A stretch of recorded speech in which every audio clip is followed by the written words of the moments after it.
নমস্কার।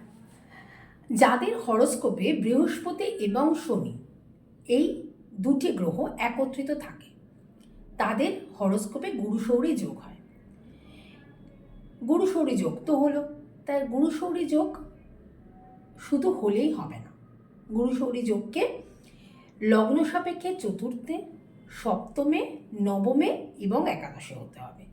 যদি দেখা গেল যে আপনার গুরুশৌরী যোগ হয়েছে কিন্তু লগ্ন সাপেক্ষে চতুর্থে নেই, সপ্তমে নেই, নবমে নেই এবং একাদশে নেই, তাহলে কিন্তু এই যোগটি খাটবে না।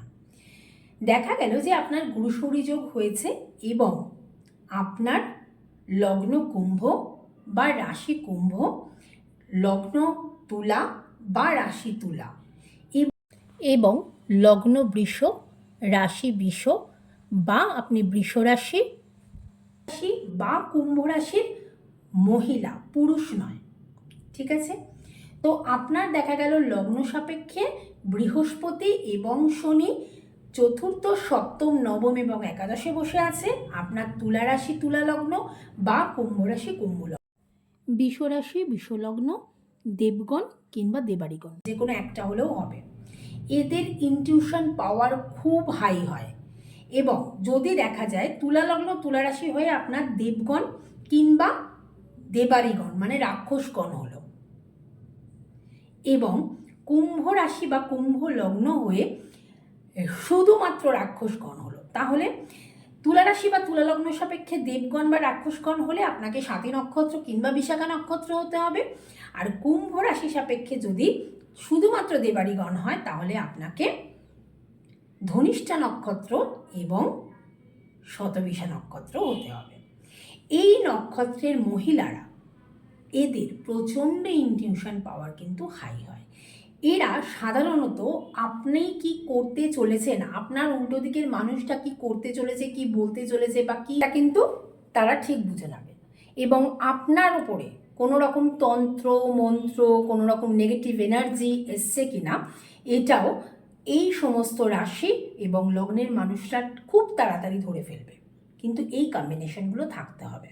এবং সিংহ লগ্ন সিংহ রাশি ও বৃশ্চিক লগ্ন বৃশ্চিক রাশি, শুধুমাত্র সিংহ লগ্ন সিংহ রাশি, বৃশ্চিক লগ্ন বৃশ্চিক রাশির পুরুষ হতে হবে, সেক্ষেত্রে কিন্তু নারী হলে চলবে না। সিংহ লগ্ন সিংহ রাশির পুরুষ হলে সিংহ রাশির মঘা নক্ষত্র, সিংহ রাশির ক্ষেত্রে শুধুমাত্র মঘা নক্ষত্র দেবাড়িগণ এবং বৃশ্চিক রাশির ক্ষেত্রে বিশাখা নক্ষত্র দেবাড়িগণ ও জ্যেষ্ঠা নক্ষত্র দেবাড়িগণ, এই দুটো রাশির যদি দেবাড়িগণ হয় এবং এই নক্ষত্র পায় সেই পুরুষরাও কিন্তু খুব সহজে বুঝে যাবে যে তার ওপরে বা তার উল্টো দিকের মানুষের ওপরে কোনো নেগেটিভ এনার্জি আসছে কিনা, কোনো মানুষ তার ক্ষতি করতে চাইছে কিনা, কোনো তন্ত্র সাধনা বা কিছু তার উপর হচ্ছে কিনা, এই জিনিসটা কিন্তু খুব সহজে বুঝে যাবে। এদের ইনটিউশন পাওয়ার খুব হাই হয় এবং এরা একটা ঐশ্বরিক শক্তি এদের মধ্যে থাকে এবং এটা পূর্ব জন্মের একটা পজিটিভ এনার্জি নিয়ে আসে এবং